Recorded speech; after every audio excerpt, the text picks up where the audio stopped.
सेवा जौहर दोस्तों, मैं राहुल खन्ना के इस वीडियो में आपका स्वागत है। दोस्तों, आप जानते हो मैं आपके लिए बहुत महत्वपूर्ण बात लेके आता हूँ। किसी भी सभ्यता, किसी भी संस्कृति, किसी भी संप्रदाय, किसी भी धर्म की नींव इन सारी चीजों पर रखी जाती है जिसमें एक मेन रोल प्ले होता है अहिंसा का। जैसे कि आपने देखा कि राष्ट्रपिता महात्मा गांधी ने भी इसी चीज को सामने लाया था। बहुत सारे हमारे फ्रीडम फाइटर थे जिन्होंने अहिंसा को चुना।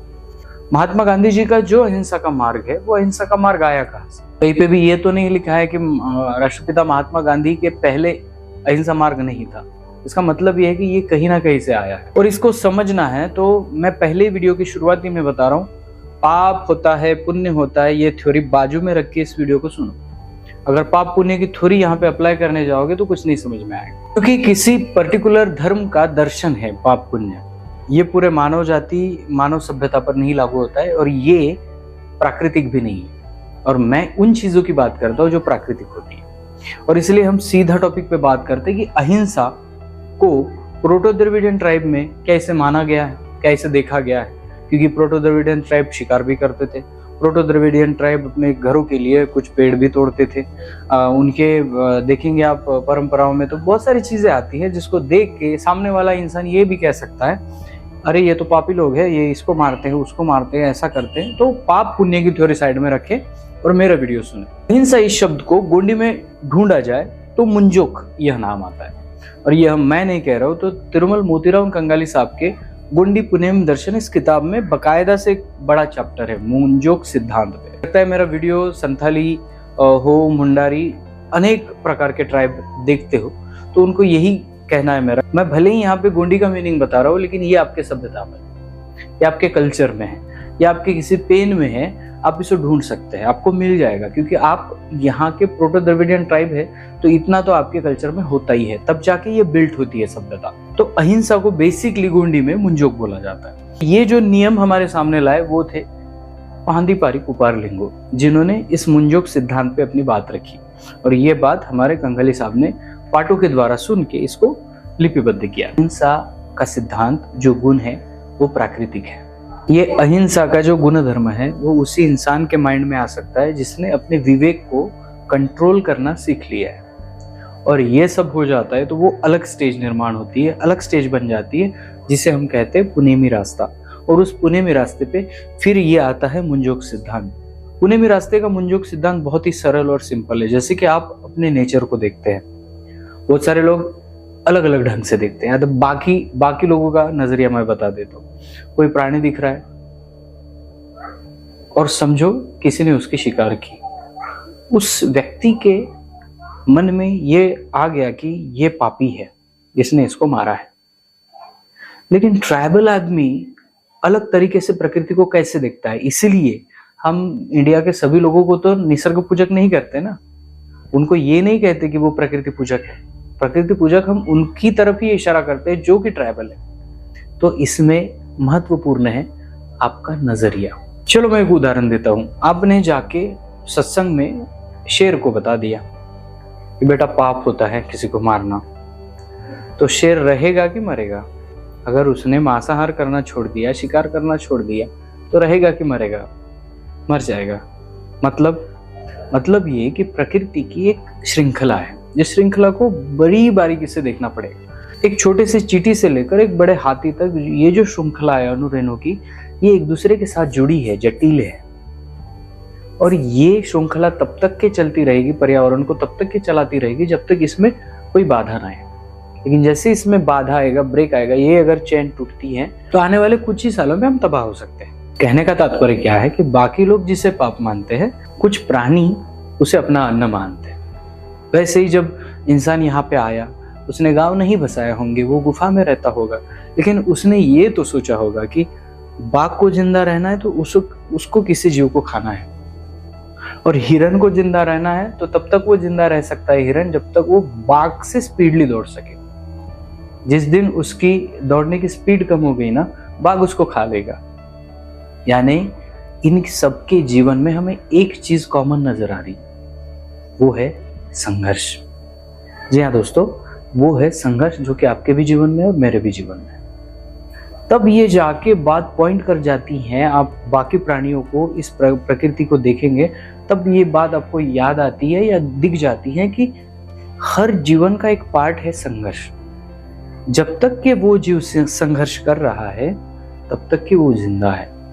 ये भी कह सकते हैं कि अपनी सांसें चले रखने के लिए, अपना आयुर्मान बढ़ाने के लिए, या फिर ये कह सकते हैं कि उसे जिंदा रहने के लिए उसे संघर्ष करना बहुत जरूरी है। बिना संघर्ष के कुछ नहीं मिलता। तो ये पॉइंट यहाँ से निकल के आता है कि किसी भी जीव को यहाँ पे जीने के लिए संघर्ष करना है। किसी पेड़ों पत्थरों के छोटे से मिट्टी में एक छोटा सा पौधा आ जाता है, आपने देखा होगा, लेकिन उस पौधे को बड़ा होने के लिए बड़ा सोर्स चाहिए, बड़ा पानी चाहिए, पत्थरों में नहीं है, तो मरेगा कि रहेगा? अगर उसने जीत से अपने पत्थरों से पार कर अपनी जड़ को जमीन में ले गया तो वो जिंदा रह सकेगा। अगर वो पत्थरों पे ही ढूंढता रहेगा तो मर जाएगा। हर एक जीव के लाइफ में संघर्ष है और इसी संघर्ष को नोट किया पाहंदी कुपारलिंगो और ये नियम बनाए कि किसी का अन्न कोई भी जीव हो सकता है। तो हम पाप पुण्य की थ्योरी कहीं पे भी अप्लाई नहीं कर सकते। अगर किसी जीव को मारना पाप है तो बैंगन के पेड़ को भी काटना पाप है, आलू उखाड़ना भी पाप है, चावल काटना भी पाप है, अगर उस ढंग से देखेंगे तो। इसलिए कुपारलिंगो मानते हैं और ये बताते भी हैं कि मुंजुक सिद्धांत वैसा नहीं होता है। उसका पहला नियम कि यहाँ पे हर जीव को अपने अपने जीवन के लिए संघर्ष करना होता है। और ये सिद्धांत ऐसे नहीं बताया। बाकी लोग ना सोचते हैं कि इनका सिद्धांत होता क्या है। तो एक्चुअली आप अगर यहाँ के गोंड ट्राइब की या अन्य ट्राइब की भी गोत्र व्यवस्था को आप बारीकी से देखेंगे तो आपको समझ में आएगा कि ये जो मुंजुक सिद्धांत है, अहिंसा मार्ग है, इनके टोटे मुंह में छुपा है। उदाहरण के तौर पर बहुत ज्यादा दूर तक नहीं ले जाऊंगा, मेरा उदाहरण ले लीजिए आप। मेरा उदाहरण यह है कि मैं कन्ना का हूं, तो मेरा जो कन्ना का से नाम आता है वो मधुमक्खी है। अगर मेरा जो प्राणी है वो घोरपल जैसा होता है तो उस प्राणी को मैं नहीं खा सकता, उसे रक्षा करने की जिम्मेदारी मेरी है। तो मेरे प्राणी को, जो मुझे लिंगो ने दिया है, वो प्राणी को या पक्षी को या मेरे पेड़ को मैं काट नहीं सकता। मैं उसकी रक्षा करने का प्रण ले लिया हूं, लेकिन उस प्राणी को मेरा सगा सहेरा खा सकता है और उसका जो टोटेम है, उसका जो प्राणी, उसको मैं खा सकता हूं। कहने का तात्पर्य यह है कि एक अंग से प्रकृति का रक्षण और दूसरे अंग से प्रकृति का भक्षण इज इक्वल टू संतुलन। बचाव बचाव करने से अच्छा है कि प्रकृति संतुलित रहेगी कैसे, इस मुद्दे को ढूंढा जाए। क्योंकि मैंने आपको पिछली वीडियो में और बहुत सारे वीडियो में बताया, पेड़ की आप रक्षा करेंगे तो वो पेड़ जिएगा 200-300 साल, लेकिन अगर उस पेड़ के बीज का संरक्षण करते हैं आप लोग तो वो बीज आप हजारों सालों तक ले जा सकते हैं। तो ट्राइबल मुख्य कंसेप्ट जो है वो बहुत सारे लोगों को समझ में ही नहीं आया। ये कंसेप्ट है क्या यार? सारे लोगों के सवाल ये भी होते हैं कि कनाकी जी जो जंगल में रहते हैं ट्राइब, क्या उनको पेड़ काटने की नौबत नहीं आती? जी हाँ दोस्तों, वो घर बनाते हैं तो थोड़े से पेड़ काट दे भी हैं, लेकिन अब दूसरा पॉइंट देखिए कि जब बारिश शुरू होती है तो बहुत सारे पेड़ लगा दिए जाते हैं। और ये नहीं है, ऐसा नहीं है, जिस पेड़ की टहनी उनको चाहिए, जिस पेड़ की लकड़ी उनको चाहिए, उस पेड़ को जाके शांति से प्रार्थना करके उस पेड़ को पूजा जाता है और फिर जाके वो एक्शन लिया जाता है। और वहीं पे ये प्रण लिया जाता है कि मैं एक वृक्ष की लकड़ी को यूज कर रहा हूँ तो मैं मेरे लाइफ में ऐसे 10 वृक्ष लगा दूं। समझ रहे हैं इस थ्योरी को? यहाँ का जीव एक दूसरे के जीवे पर निर्भर हो सकता है। गोंडी में कहा जाता है जीवा पर्रो जीवा पिसिंदा। ये बड़ी लाइन है, एक्चुअली मैंने इतना ही आपको सुनाया है। तो जीवा पर्रो जीवा पिसिंदा, इसका मतलब ये है कि एक जीव दूसरे जीव पर निर्भर रहता है। यहाँ पाप पुण्य की थ्योरी नहीं आती है। खाने के बारे में, शिकार के बारे में, इसके बारे में भी लिंगो ने यहाँ पे कह रखा है। ये कहा है कि जितना आपको लगता है उतना ही आप प्रकृति से ले। यानी कुपारलिंगो का कहना यही है कि किसी भी जीव को बहुत ज्यादा मात्रा में खाने से या शिकार करने से उनकी जो प्रजाति है वो नष्ट हो सकती है। और इसीलिए सबको एक सिद्धांत लागू किया गया कि आपको जितना लगता है आप उतना ही खाइए, प्रकृति से वो ही लीजिए जितना आपको लगता है, आप उसे वेस्ट नहीं कर सकते। और ये अहिंसा का जो सिद्धांत है, इसमें बहुत बड़ा पॉइंट आता है कि किसी भी प्राकृतिक चीज को आप वेस्ट नहीं करेंगे। और जितना लगता है अब उसको ही खा सकते हैं। जैसे कि मैंने कहा कि हर एक व्यक्ति को एक प्राणी है, एक पक्षी, एक पेड़ है जिसको उसकी जवाबदारी दी ही गई है कि वो उसकी रक्षा करेगा, और बहुत सारी चीज़ें हैं। तो ऐसे कितने सारे लोग हैं जिनको अलग अलग प्राणी की रक्षा का जिम्मा दिया गया।